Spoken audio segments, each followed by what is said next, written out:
Okay, so we're good to go. Okay, now we got a system that functions. Okay, when I finished off last time, I sort of was starting on the Chinese, and you've got to bring in a part of Chinese history. Don't worry about the history per se, but the mechanism that's we see with the Chinese also happens with almost all the other ethnic groups, right to say the Filipinos. And that's that you have to understand, hang on a second here. You have to understand what was going on in the home territory to understand why people wait, I'm in class. were willing to trip to somewhere different. As with, okay, hang on a second.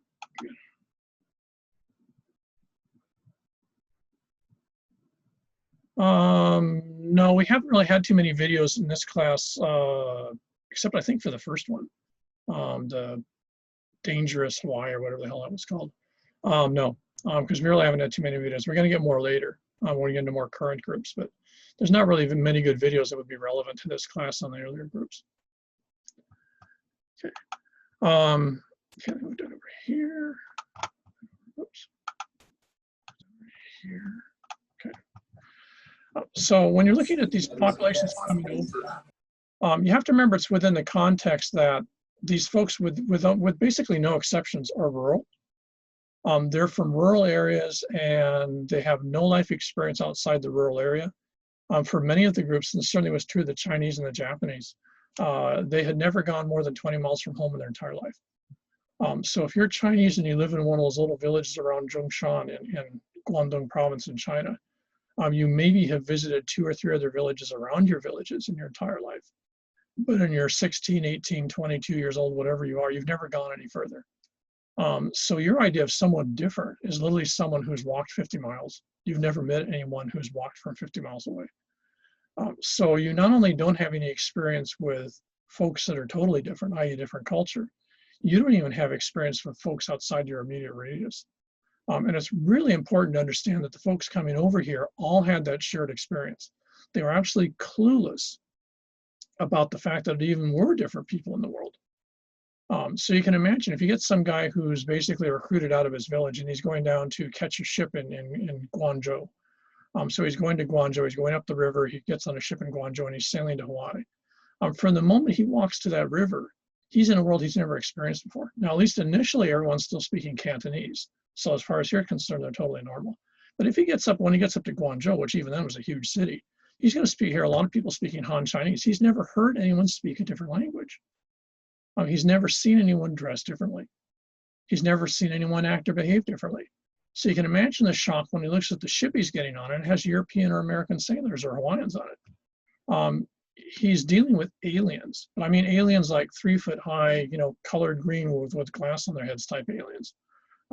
It's not aliens in the sense of someone who's a little different than you.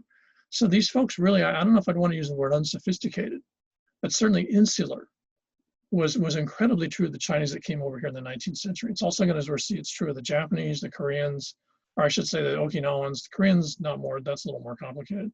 But most of these other groups coming over here, we're not talking about people like you guys would. You might go to someone like, say, Finland. You don't know anything about Finland. But, you know, I don't care where you're from, but even if since you're a shaman now, you've experienced other type of people, you have some idea. Just from the internet, you realize it's a big, wide, weird world out there. And you might not be aware of all the complications of it, but you're aware that there's a big, wide world out there. These folks wouldn't even be aware that there was anything other than the world of their village. They would never have occurred to them. Probably it would never have come up that people speak a different language, that people might look different. So these folks, when they go to the city, they're the classic rural hicks in the sense that they're looking around with big eyes and going like, holy crap, you know, what is all this stuff I see? And they have no life experience nor in their community's experience to explain any of it.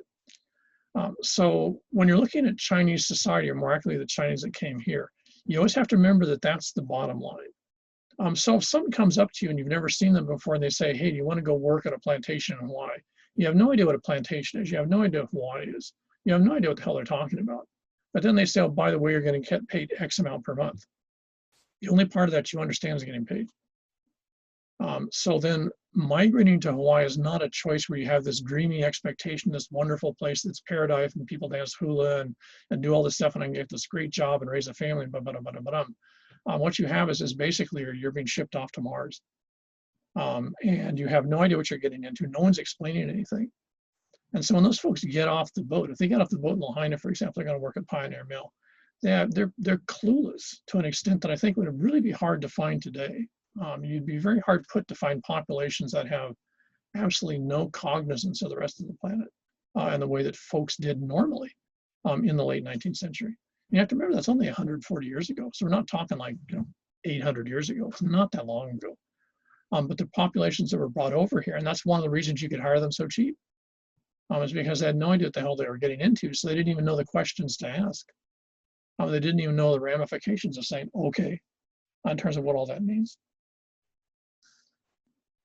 So always keep that in mind, because it becomes very complicated when you read a lot of the stuff, especially the biannual, Chinese have been here in Hawaii for 100 years, or Koreans have been in Hawaii for 100 years. You'll see a bunch of these websites and stuff. And they're very, very big on this whole sort of, the wonderful migratory experience and how wonderful Hawaii was and how they came over here so excited they were going to be able to make a new life in Hawaii or the United States or something. No. That might have been true, but of individuals, but most of them wouldn't have enough information to make a decision in any way, shape, or form. The huge majority of them, once they were here for more than about 10 minutes, wanted to go home. And so that's actually one of the main decision-making factors for all these groups. Before they even arrive in Hawaii, they wish they'd never signed the contract and they want to get the butts out. And figuring out how to do that, and the fact that they can't do that, then creates that whole dynamic that's sort of the plantation experience. So that's sort of the general context. So that's not Hawaii specific or Chinese specific. The specific stuff for the Chinese. Let's switch over here. Some more visually interesting. Okay. Here's the purple city. You guys probably know it as the Forbidden City. This is the late Ming, but largely Qing capital that was built in Beijing in the 1600s. And it's famous in all sorts of ways. So there's the Tiananmen Gate and all stuff like that. In fact, here, switch over there. There's the Tiananmen Gate. So when you're looking at this place, one of the things that's really hard for people to understand, the weird thing about this is you see even Chinese don't think about this. I've had interesting discussions with my in-laws who are Chinese about just exactly what is this place. This was built by foreigners. The Manchurians in the early 1600s, the Ming dynasty, which was a Chinese dynasty, was just disintegrating in civil war. And one of the guys that was trying to be top of the heap in the northern part of China decides to, in his view, very cleverly hire a bunch of Manchurian mercenaries. Now, Manchurians are basically Mongols. So basically, he's hiring a bunch of Mongols to come in and act as mercenaries and beat the crap out of the guys competing with him. One would have thought he might have wanted to think about that a little bit, because about 400 years earlier, Genghis Khan, the Mongols, had come in and taken over China for about 200 years. That's the Kublai Khan that Marco Polo sees when he goes to China. So eventually the Chinese threw them out. And ironically, that's the Ming dynasty.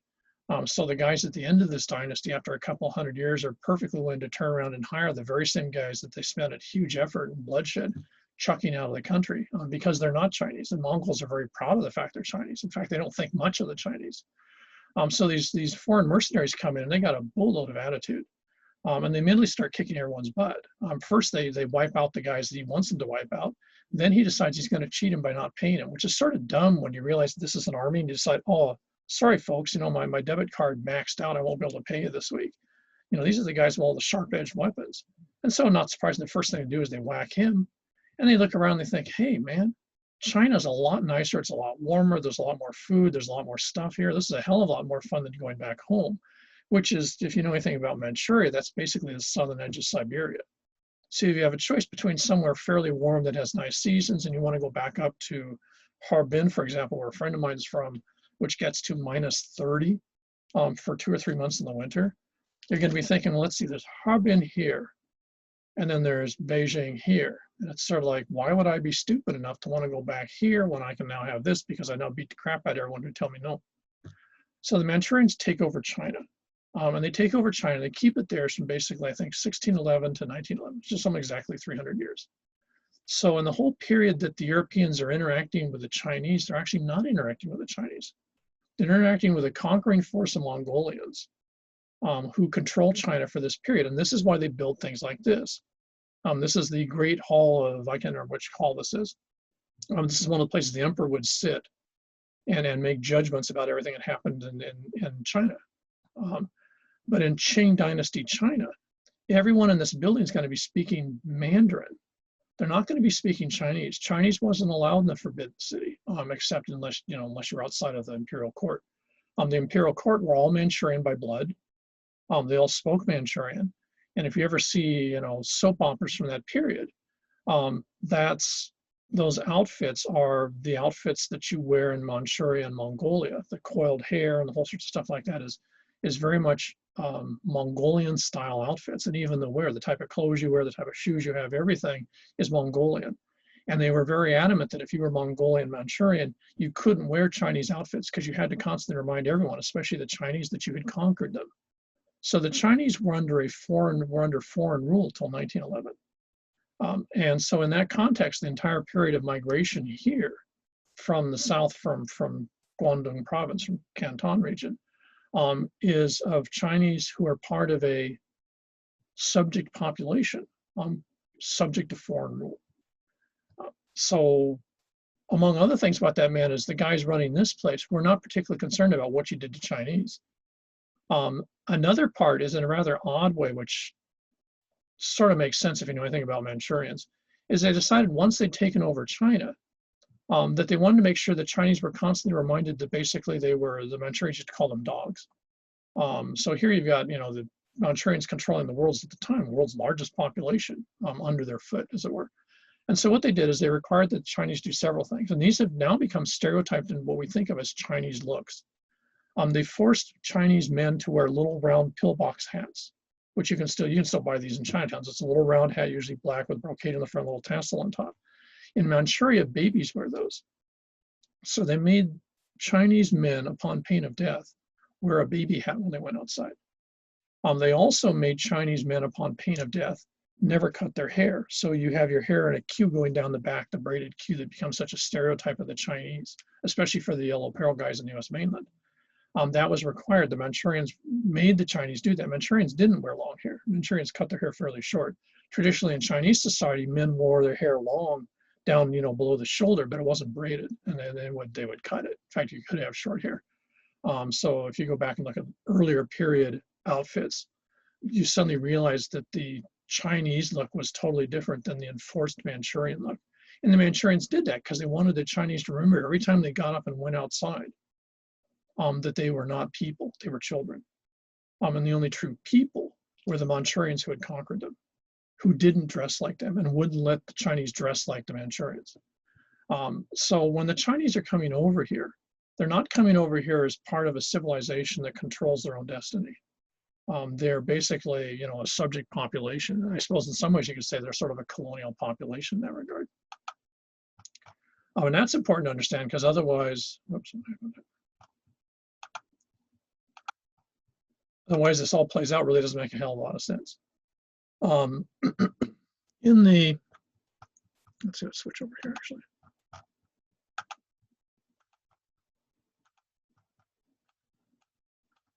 Let's go over to China here.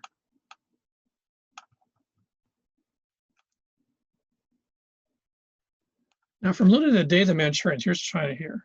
And the Manchuria is actually this northern part. Manchuria is now part of China. Actually, Manchuria also includes this here. So if you would, Manchuria is north of North Korea, which gives you some idea of what a scenic climate it has. Let's put it this way. They have a snow festival at Harbin, which goes from, what was he telling me it was? The snow festival starts in October and ends in March. And that's because the rivers are all frozen up. So, I mean, if you can have a 5-month snow festival, this place is just seriously cold. So the folks up here basically take over all the rest of this place. Now, the minute they do so, you find Chinese all through the Chinese, empire, whatever you want to call it, the country of China, constantly revolt against these guys from outside. They're constantly trying to get their freedom back. And one of the main revolts occurs in the 1820s, 1830s. A guy here in the south, I think down over in here, gets a vision. He originally was a Catholic altar boy. Catholicism and Christianity wasn't a big thing in China, but you did find it in some places. But he's trained at least partially as a Catholic altar boy. Gets out of Christianity, gets his own religion. He starts to get visions and basically says he's the Messiah in a Chinese sense. And so he basically starts this huge revolt here in the south part of China in the 1830s, where he's trying to both liberate China from the foreigners, like the Manchurians, but he's also trying to make him sort of a combination of the new emperor and the new god, all wrapped into one. This becomes called the Taiping Rebellion. At its height, roughly 60% of China was in warfare. This particular single conflict went on for 30 years. Estimated death toll is between 20 and 60 million people. It's possible the Taiping Rebellion actually killed more people than died in Europe in World War II. So the bloodshed in these things was just mind-blowing. Entire provinces like this province here, the Taiping take it over, the Qing send an army down here. By the time it's done, both sides have basically wiped out the entire population of a province, which must have been at least 15, 20 million people. They would just march into town, just kill everyone. And then take anything. And they might leave the people alive, but they take all their food, burn the houses, whatever. It was as close to anarchy. If you want to see a post-apocalyptic world, read the descriptions of the Taiping Rebellion. It's just surreal that people would do this to their own people. So basically, this whole southern part of China is destroyed. I mean, there's no other word for it. It's just literally gone. In that context, there we go. This silly thing. Come on, baby, wake up.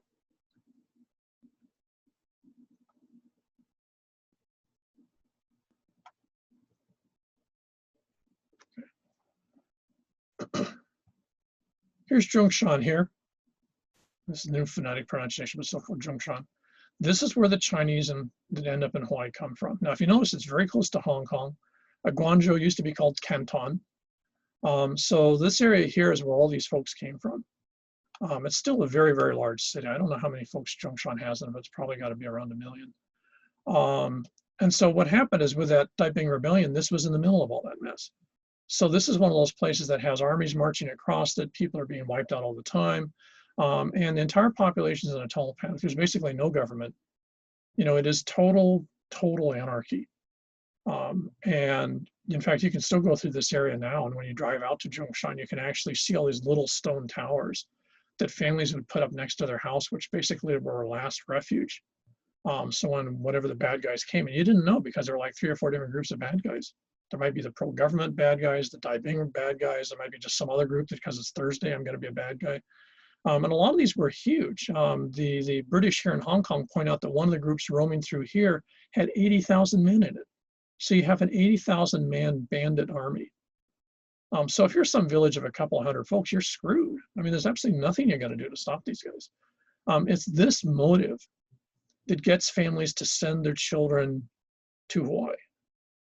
It's also this motive that brought people to California and places during the gold rush because this mess was already happening then. So the pressure to come to Hawaii was push. It wasn't pull. People weren't coming to Hawaii because they were attracted to Hawaii. People were being pushed to Hawaii because the world they lived in was an absolute disaster and it was getting worse by the day. In the context, Syria in 2020 is child's play compared to what they were going through in China at the time. So in that context, that's why the Chinese end up here. The Chinese end up here because home is an absolute disaster. There's nothing you can do about it. There's no way you can fix it. There's no one to appeal to. The British don't care. They're busy doing their own thing over here. And the Portuguese are down here in Macau, and they can give a rat's ass about anything. And every place here is just in bloodshed. So what you do is refugees, basically.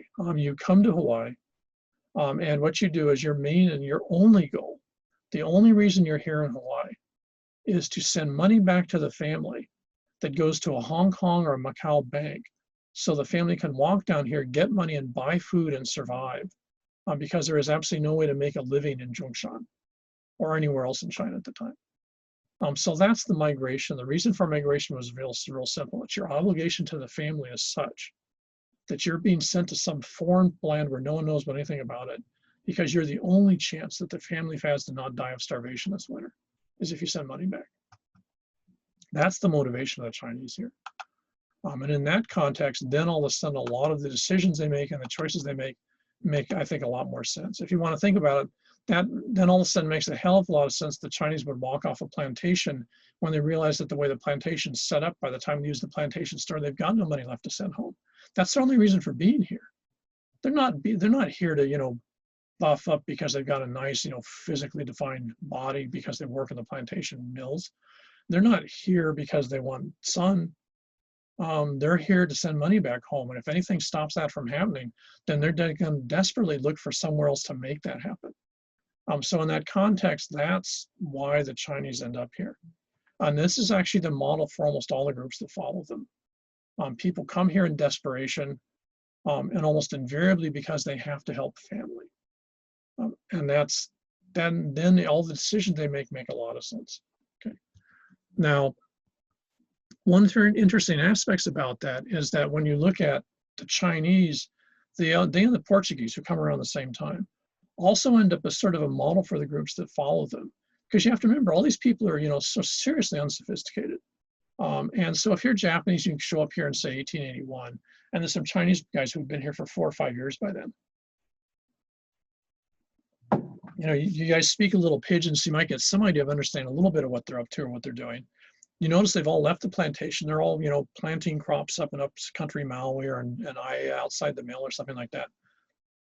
And your attitude is going to be that, given the fact that all these groups are tremendously ethnocentric, simply because they have no experience with anyone else. The only thing you might vaguely know about Chinese is Chinese aren't near as good as Japanese. So if this Chinese guy can make a living planting crops somewhere, then a Japanese guy, and of course, and if you're Japanese, your view is Japanese are definitely smarter, they're more, you know, they're better workers, they're more this and the other thing, then you're going to be able to, you know, kick some butt and make a lot of money to send home. So the Chinese, because of the first ones, you know, out of the gate, as it were, and they sort of figure out how to do this stuff, they become sort of like the guide or the instruction booklet for the other groups following in terms of how to make a living in Hawaii without dealing with the plantations. Every group has to do, as I mentioned last time, every group has to do it differently. But the fact that you can do it and you can get to the situation where you can send money back home is what the Chinese sort of provide as like a, you know, read this first before you turn on your you know, tablet type instruction book. Now, the other thing that's important to remember, I think I might have mentioned this at the beginning of the semester. If you look at the Chinese in, for example, Vancouver, British Columbia, if you look at the Chinese in London, if you look at the Chinese community in New York or San Francisco, you find that they do not outmarry. Chinese, as with many of these groups, this is also true of the Japanese, Koreans, et cetera, are very insular. If you're Chinese and you're your guys' age group, your parents expect you to bring a good Chinese, you know, boy or girl, fill in the blank, as your potential spouse. And if you don't, you know, the temperature of planet Earth will drop by about 80 degrees. You do not have this as an option. You have to do it. So Chinese, as with these other groups, especially Asian groups, do not outmarry. It's unacceptable.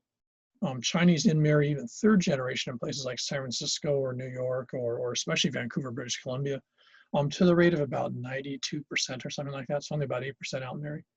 If you outmarry without your family's blessings, they will ostracize you. They'll take your name off the family rolls and basically you're dead. You do not exist anymore. So it's not an idle threat. They're not going to be mad at you. They're going to disown you. Now, if you look at Hawaii, what's very odd is the Chinese, by the time the first generation is getting old, and certainly by the time the second generation, is Chinese are generally marrying folks who aren't Chinese. And this is, again, part of the model they then provide unintentionally for the groups that follow them. The Chinese guys, if you think about it, you're Chinese, you came over here when you're 18 years old, you get off the plantation after less than 2 years because that ain't working. You're now working in, I don't know, well, hell, you're working in Palolo. You've basically rented some property from a Kamina family that has some of the lo'i back here around where school is now. And so you're sitting there and you're growing dalo or rice or something on that, and you're splitting the proceeds with the landlords, the Makainana family that owns the property. You realize very quickly on, for example, the turbulence in South China doesn't end until 1959. So if you're Chinese in most of China, you go from one civil war to another civil war to the warlord period to the Japanese invasion in the 1930s. It just basically is a walking disaster for 140 years. So if you've been in Hawaii for 7 years, and you're writing your family member, most folks are illiterate, but at least you're getting, sending something back home and you're saying, I really want to come home. I miss you guys. I've spent 7 years here. This totally sucks being in Hawaii, and I want to be back with family. I want to get married. I want to have a wife and some kids. And the family's going to be saying, oh man, yeah, we really miss you, but you're the only one sending money home. You're the only thing keeping the family from starvation. And we don't have, if you come back, then there's no money coming in. That's just going to be one more mouth to feed with no way to do it. So much as we love you, we love your money more. And your obligation to family is going to be, you're just going to have to suck up and deal with it. And that's how they saw their world. So they come over here, they're the ones sacrificing so that the family can survive in the home country.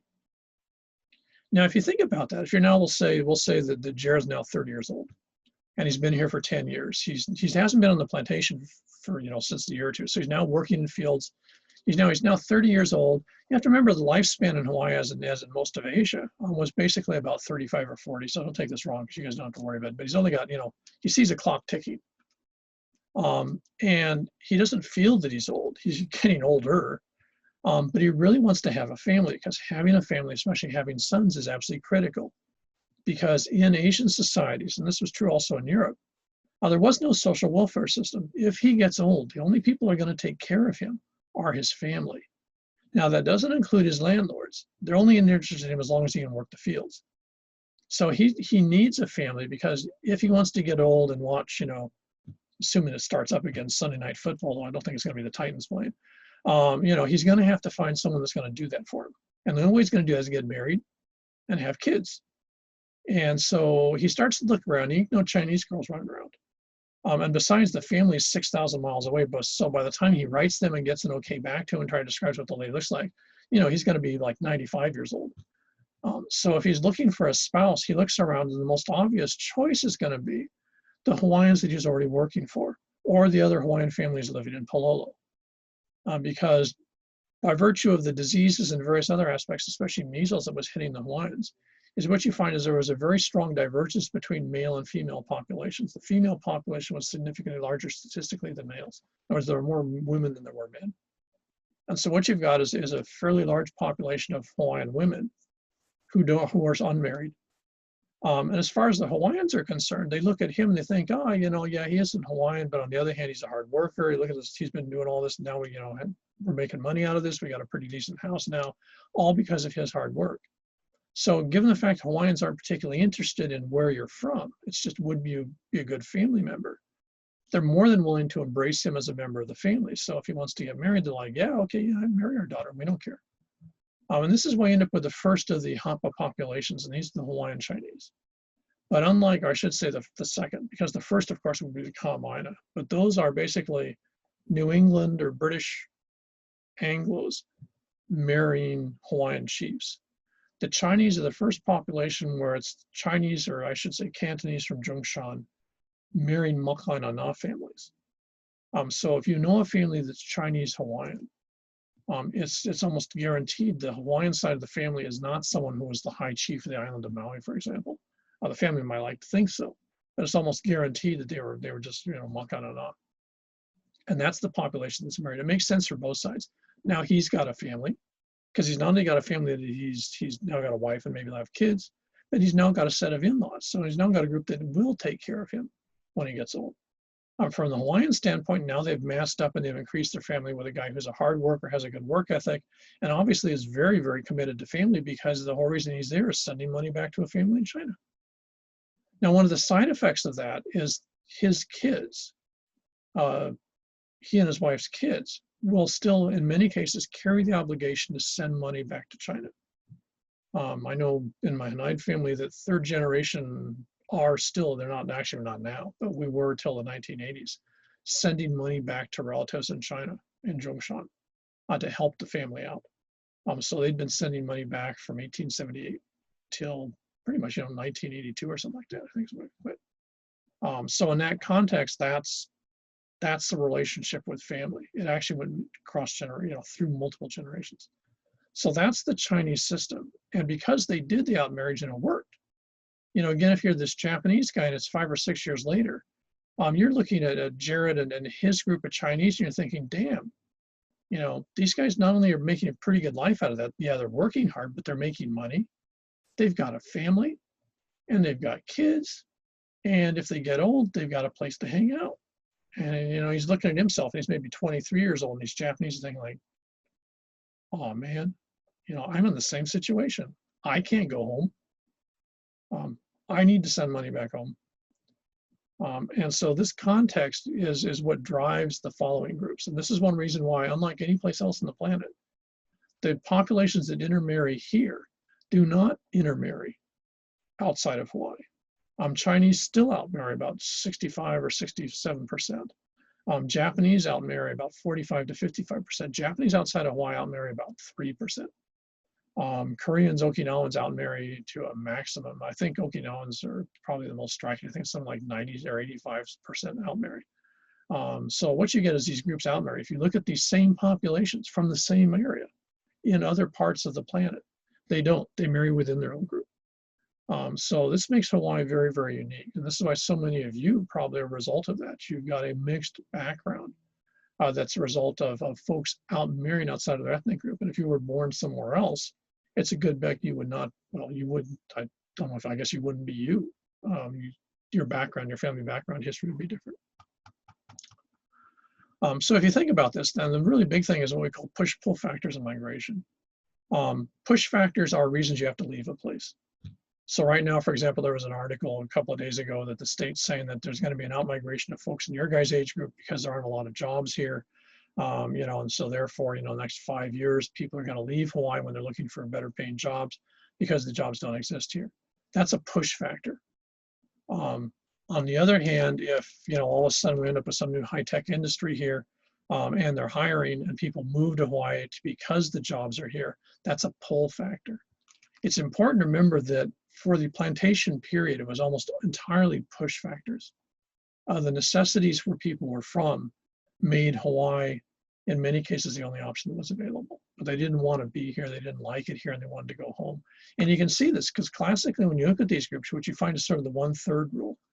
1/3 of the population that arrived here, for example, the Chinese, 1/3 goes on to the US mainland because the jobs are better, the pay's better, though there they get caught in that whole yellow peril thing, which causes a huge nightmare for a lot of them. 1/3 make it back to China. In some cases, they just go back despite family protests. They just can't handle it. They got to be back with folks like themselves. You know, and the other 1/3 stay here. And that 1/3 rule is again unique to Hawaii. You don't find that elsewhere on the planet. What you do find with the Chinese, and this again was true of a lot of groups, the Japanese, Koreans, and Okinawans all practices. In fact, Japanese still practices to a certain extent here with local Japanese. If you can't go home when you're alive, you go home when you're dead. So it's not rare even today, but it was very common until maybe the 1930s, that if you're Chinese and you died, what would happen is you'd be incinerated. So they put you into ashes and then send the ashes back to China so you could be buried with the family. So at least on death, you could go back with the family you were born with. Which is one reason why, in a rather morbid way, when you look around here, you don't find a lot of early Chinese cemetery tablets because they weren't here. They might have raised a family here, but they want to go back. China's still home in their mind. Oh, there's something I forgot I was going to mention right now. Oh, yeah. Well, actually, I'll try to think of what I was going to mention. One of the ways you classically see this, and I don't know if you guys think about it too much, but if you guys were, for example, to, I don't know, for some reason you take one semester and you go to Dayton, Ohio, and you go to our sister school, University of Dayton, one of the things you're going to realize that very quickly happens is almost invariably people identify themselves with their first name. And this again is reflective of the whole sort of Calvinist virtue. In mainland American culture, mainstream American culture, people are identified by their first name. And that's because they want to be known as an individual. They're not particularly interested in you knowing what family they're a part of. Here in Hawaii, and in at least fairly significant part, and certainly in Asia, it's not uncommon to not ever actually know what people's first name is. The Chinese guys that I work with, well, sort of worked with, I guess right now, given the politics, I still don't know. I don't know what their first names are. And to be honest, I wouldn't particularly care if they told me. I'd probably forget it. I'm sure they've forgotten mine. Even in my in-laws, if they're going to use your name, they'll almost invariably use your last name. So to a certain extent, you identify yourself with your family, and outside you're identified by your family. So you're actually a member of a family. So in giving your last name, you're basically saying, I'm a member of this group. And for the general population, it's not really a particular interest which member you are. Americans get really bothered by that if they go to someplace like Japan or China and everyone's calling them by the last name, because like, well, I suppose if your last name is Smith, for example, like, well, no, I'm Jim, and they're like, oh, how's it going, Smith? No, I'm Jim. This ain't happening. The second thing, and actually this was striking for me when I knew it consciously because I'd studied it, but I hadn't really been in it until I married into a Chinese family, is that Chinese families actually identify you by your position in the family.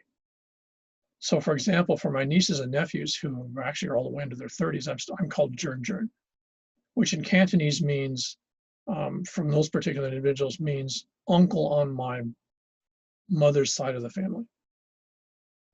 So when people don't actually have names, my wife to much of the family is called Gugu, which means my mom's older sister. So the actual name that you give people in the family is their position on a genealogy chart.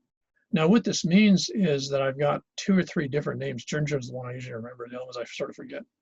But my wife's, for example, she's either Gugu, depending on which of her sisters or brothers' kids it is, or she's Hawai'i to other kids of sisters and brothers, depending on whether the sister or brother is older than her or the sister and brother is younger than her. So she's got 3 or 4 different names in the family, none of which is her name, in the sense of what we suspect in English is her name, or I should say in American society, but it's actually a position in the family. So when you hear family members talking to other family members, they're actually telling you what the relative positions they have in the family are. So their label for people is genealogical terms. This is not uncommon in Asia. Koreans do the same thing. But it really, I think it gives you a sense of how powerful family is if you actually identify the people that you grow up and live with by virtue of your genealogy relationships to them. And then that's how you see them. You don't have a nickname for them. Japanese tend to do this in a rather goofy way, because what Japanese do is they either use that, or what they'll do is they'll just give a nickname they just sort of make up name. Like a friend of mine, he calls his wife Pinka because she's really into Pikachu. And that's now her name, but he would never actually use her first name. I'm pretty sure he knows it. Actually, I should ask him. I'm not sure he did not embarrass him or not. So this is a very Asian thing. And you still see this to a large extent. It's not uncommon for people to identify themselves here by the last name first, and then maybe the first name, or maybe last name and residence, and the last name of what island or what part of island someone's from. Very, very typical Asian societies, and Chinese are a very good sort of stereotype, in fact, sort of striking stereotype of that. Yeah, I can't figure out what something I was going to speak for not writing stuff down. Work ethic. It's oftentimes one of the ironies is that, especially with this idea of the little parallel on the mainland, Chinese go to, say, California in the 1840s, 1850s. They're there working in the gold fields, or they're doing laundry, the classic stereotype. They're doing this work. Now, initially for the Hawai'is who are also showing up, and you have to remember the population of Anglos in California was very small. The vast majority of the population was Indian. And the next largest group was actually folks from Mexico, who I guess now you'd call Mexican, that was then part of the Spanish Empire. So the actual number of sort of Anglo-type Hawai'is was really small in California until they just come en masse initially during the gold rush. So initially all these folks are moving into this sort of vacuum that's California. And initially the Anglos that move into California actually see the Chinese as being impressive because the Chinese are such hard workers, because of course the Chinese are trying to send money home. They're not there to make individual success like their Hawaii counterparts. They're there for a reason, if you want to think of that way, or a different reason. Now the irony is, if you think about it, if you're the Anglo population, you've got this other entirely different group of Chinese who speak a different language, look and act totally different than you. Even their motivations are different than yours. And they're hard workers. Initially, you're going to be impressed because they've got a really good work ethic. And you have to remember the Anglo view of it is hard workers are good. So to a certain extent, you like the Chinese because the Chinese are actually reflecting a Calvinist Puritan view of hard work as, sort of God's way of doing good stuff or doing good stuff for God. On the other hand, what you get into very quickly is then, and this is where the yellow peril pops in, is in the yellow peril concept, the idea that the Chinese are hard workers then actually works against them. Because if they're hard workers, now they become a labor threat. Chinese could take your job. Chinese are hard workers. Yeah, they could steal your job because they're going to work harder than you, they're going to work for less. You hear this with illegal immigration discussions going on now in much of the southern United States from folks coming up from Latin America. The argument is not that they're lazy. The argument is they're willing to work a lot harder for a lot less money, and therefore they're taking jobs from Americans. The Chinese get caught in that same loop on the mainland by the 1840s, 1850s. And this becomes the other big sort of tenet of the yellow peril movement is Chinese, and then of course later you plug Japanese, Okinawans, Filipinos, everyone in this group are basically threatening the real Americans, i.e. Anglo-Americans, jobs because they're willing to work hard, they've got a good work ethic, and they're willing to work cheaper. Now the irony, of course, from the Chinese standpoint is Chinese don't like to work hard. Chinese there's a Greek term in Mandarin, putonghua laiwar, which just means to play. And the Chinese concept of play is a lot more encompassing than the American. It's a great word. I wish we had something like that in English. But it's just a great word, which means having a good time and not having to work. Chinese really want to laiwar all they can. So they don't want to work, but they have to because of the family. So there's no religious context here. Chinese don't work to impress the neighbors. Chinese don't work traditionally to get closer to God.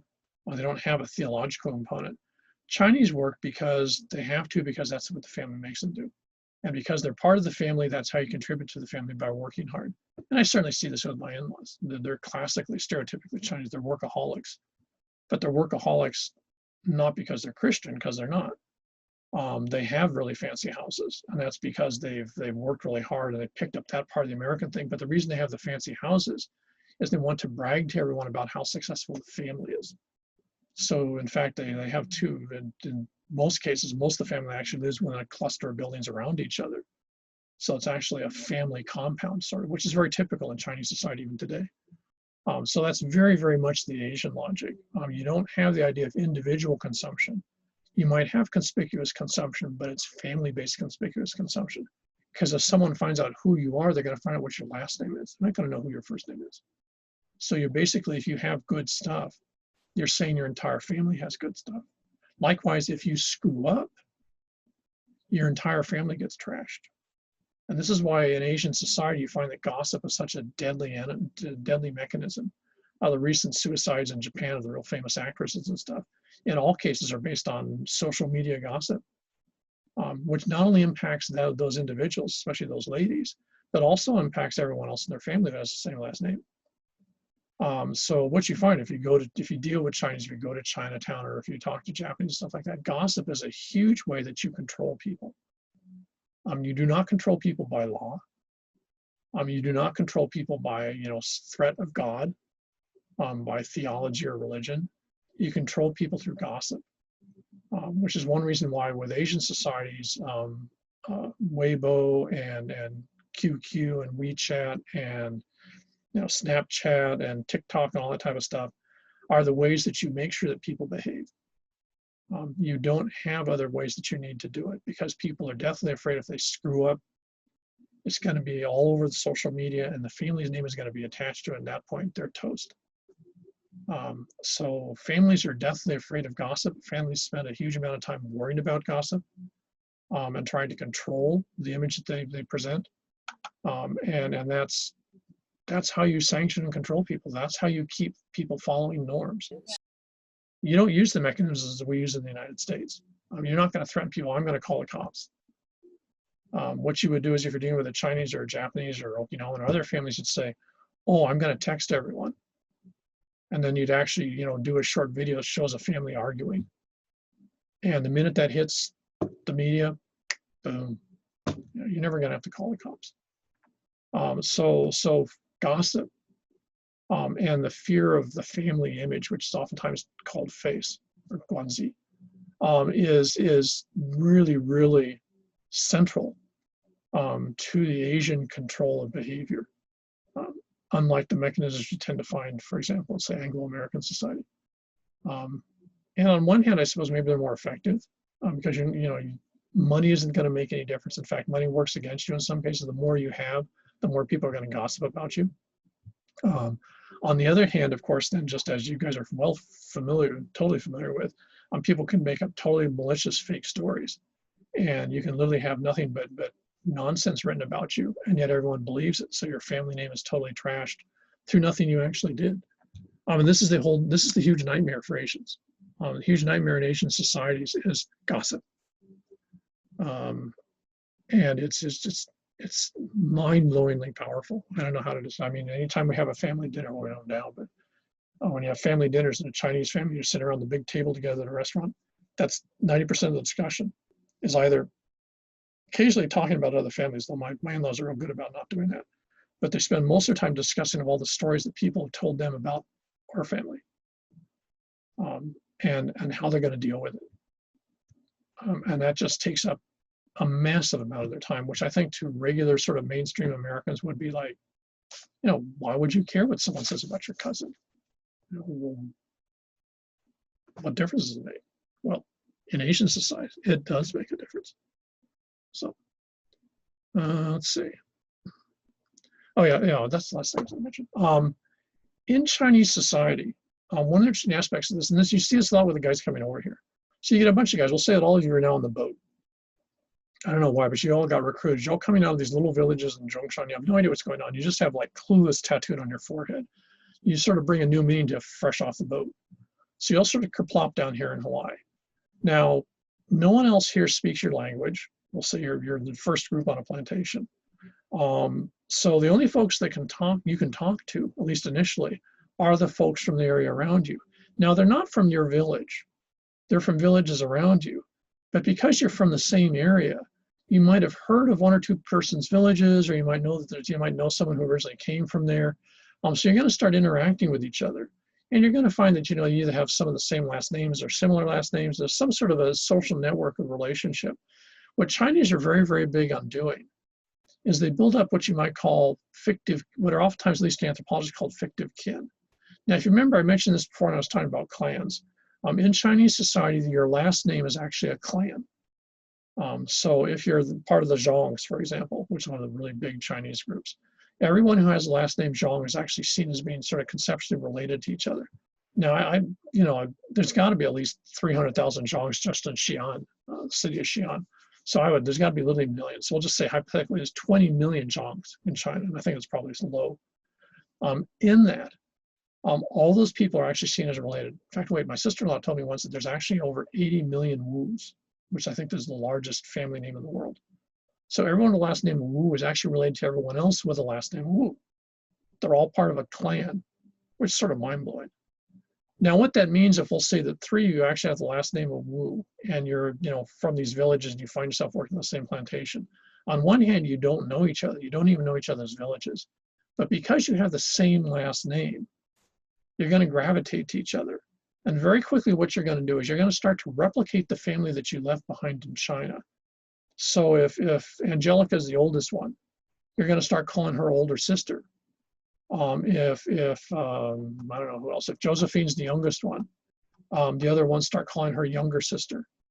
Now, you're very aware that you're not actually sisters. In fact, you're not, as far as you know, other than the fact you have the same last name, you're not even particularly related. You're not probably cousins or second or maybe even fifth cousins. But because you're there together in that situation, because you have the same last name, and because you're Chinese, hang on a second. There's always a sense that you basically, I tell you this week's been something else. Okay. There's always a sense that somehow you're related. So what you do is, because you always were in a family, you're going to make up a new family here. And the new family is going to be a people that in some way, shape, or form reflect the idea of family. Now, these become societies, and you can still find these. If you go into Chinatown along River Street there's the Lum Society House. And so all the folks that had the last name Lum, which is one of these South Chinese names, got together and started calling each other uncle, brother, sister, and whatever, and basically made a brand new sort of fake family here in Hawaii to double up on the family they can't hang around with in China anymore because they're 6,000 miles away. This was very typical with a lot of the groups here, but the Chinese are probably the best at this because this actually has a long-standing tradition in China. So if you go around Chinatown, in fact, if you go to the other islands, you'll find a line as, I think, two family society, or so, sometimes called associations, but they'll always have a name in front of it. And the name is that last name. So they're clan associations or clan societies. So for example, if I don't know, if someone comes over, if Destiny comes over and she's just arrived, and her last name is Lum. One of the first things she'll do when she's walking around is she'll see that Lum Society house, and she will immediately go to that society house and introduce herself and say, "Hi, I'm fresh off the boat. You know, my last name's Lum, and I'm from such and such." They'll actually put her name in a record there, and they'll actually help her out. They'll give her a place to crash till she gets set up. If she's looking for work, they'll try to help her out. And they'll expect her to start calling them auntie or uncle and stuff like that. So they'll basically become like a new family. You don't get formally adopted in. Everyone's aware that you're not the real family. The real family is, 6,000 miles away. But you end up with this association of people who find themselves related because they can't identify with being an individual. The ultimate fear for the majority population here, in terms of their background, is to be isolated. If you want to scare the bejesus out of someone from Asia, in almost any Asian society, tell them they're going to be alone. The idea of individualism, of being alone, is terrifying in Asian society. It's one of the ultimate ways to scare the crap out of people. And people do that to their kids. If you want to discipline a kid, that's the fast way to make them cry. We're going to leave you here, going to be all alone. And the kid will just shatter, just like you just smacked a piece of glass. Very much the same phenomenon is also true, of course, in Pacific Island societies, especially Hawaiian. So again, this is one reason why Chinese kids or Chinese men would be attractive to a Hawaiian family, because they see the motive logic as being exactly the same as what they grew up with. And like their Hawaiian counterpart, this Chinese guy is deathly afraid of being alone. And to the Hawaiian folks here, that makes perfect sense because they have the same fear. And this is still very true in the local population. It's one reason why I would argue that we're having such a hard time with COVID. We're from a population which does not have a history of people being alone and doesn't have it as a positive thing. There's no Hawaiian equivalent to stand on your own 2 feet. There's no Hawaiian proverb that says that, because it's not something that Hawaiians would want to emulate. You'd always want to be part of a group.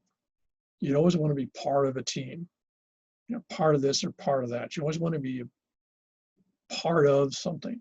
And that's still a huge part of life in Hawaii, even in 2020. And that makes, for example, when you have to have physical isolation, it makes it, I think, more difficult here for people to do. Because it makes them very uncomfortable, because the idea that you're going to be alone is not something that people can embrace as having a positive side to it. On the mainland, people say, "Oh, I have some quality time by myself." It's not something that is generally embraced by the majority population here. And that's, again, from the Asian heritage that those folks come from. And the Chinese were the first off the bat. So that's one reason why you see the Chinese making up fictive families. That's one reason why they're motivated to marry Hawaiian families. And think about it. You got some Chinese guy, he could be 40 years old. He's going to have his family back in China. He's going to have we'll say he's one of the Lums. So he's going to have his Lum Society group that he's a part of. He also sees that he calls by family terms. And he's going to have the Hawaiian family he married into. So he's going to actually have sort of 3 sets of relatives, and he's going to be a lot happier with that 3 than it'd be with just 2, or even worst of all, having just 1, especially if the family's 6,000 miles away. So it's real important to remember one of the main motives behind these groups was the fear of individualism, the fear of isolation, the fear of being on your own and being alone. There's no Home Alone movie that you could do with Chinese. In fact, someone should go, since that's the movie so ancient, someone would see if that, I'm sure it played in China. It'd be interesting if anyone watched it, or if they thought it was like a horror movie. Okay, so what's up here? Oh, okay. Yes, Julian's asking where the term auntie and uncle come in. Auntie and uncle actually is part of the Hawaiian concept. In the Hawaiian, or actually in Polynesian societies, folks who would be your aunties and uncles actually are seen as the same as parents. So in Polynesian societies, if I'm actually someone's uncle, and I actually am, in a Hawaiian family situation, I'm expected to have the same responsibilities the dad does. So if I go back to visit family, and one of the kids is acting up, no one's going to call the dad. They're just going to say, "You sort it out." They're going to point at me, and that's my job. It just comes with the territory. If someone needs to be taken to school, it would normally be the parent. If I'm around, then I would do it. You don't have the idea that a nuclear family is the group. The group is basically generational. It's exactly the same in Chinese society. Chinese society is generational. In Chinese society, adults don't interact with kids. There's the adult generation and then there's the kids generation. The two don't interact with each other. Adults will crap on kids' parades if they do something wrong. But kids are going to make it very clear that they're they're very careful to make sure the parents never see it, never hear it. So for example, in my in-laws, again, they're stereotypic example. My nieces and nephews all hang around with family members. When they could still travel, they would go to Vegas together. They wouldn't necessarily take their spouses, but they would go with their cousins. So cousins in Chinese society, which is also true in Hawaiian society, are in some cases closer than married relatives. So they would go, for example, I remember they very frequently would go to Disneyland with their cousins, but they wouldn't go with their husbands or wives. And that's, I don't know what they think about it, but that's Chinese. If you, in my case, married into a Chinese family, you're never actually part of the family. You're always an outsider. The brother, my wife and her brothers and sisters are a generational group, and everyone who's married in isn't part of that group. That's just the reality of Chinese life. And again, it's very typical, very similar to the Hawaiian system too. So auntie and uncle comes out of that. If someone gets brought into a family, they get called auntie and uncle, but I'm not too sure. I'm not sure who's from Oahu, who isn't, but if I'm back on Maui, auntie and uncle is a serious term because that actually means you have responsibilities. Here, at least at Chaminade, it just sort of means, oh, I know this, so this is a friend of mine, so you use the word auntie or uncle. So it's one of those concepts that really varies. And again, when I first moved over to Kauai, Kauai was very much the same way. Auntie and uncle there was a serious concept. If someone started calling you uncle, you had to think about it for a second because it was like one step towards being hanai. All of a sudden, now you had responsibilities in that family. And, if you hadn't been part of that discussion, you're sort of like, well, hold on, let's have a timeout. I'm not too sure I want to be brought into it that way. But you don't really have a choice. So auntie and uncle off of Oahu has social consequences. It's actually an actual role that you play with responsibilities attached to it. Here on Oahu, I don't know, it's used all the time. But yeah, that's just one reason why if you come from one of the other islands, you come to Oahu and get sort of confused. People use the term a lot. You think if they call someone auntie, you think, oh wow, she's really tied into that family. Possibly not. Maybe they just work at the state tax office together or something. So yeah, so it's part of that. Okay, with that, that's probably enough to confuse the hell out of everyone for a day. Again, I apologize for the late. This whole situation has got completely out of hand, I think. On that context, are there any other questions or things that people want to know? Oh. We're all good, huh? Shoots. Okay. On that situation, then I guess we'll call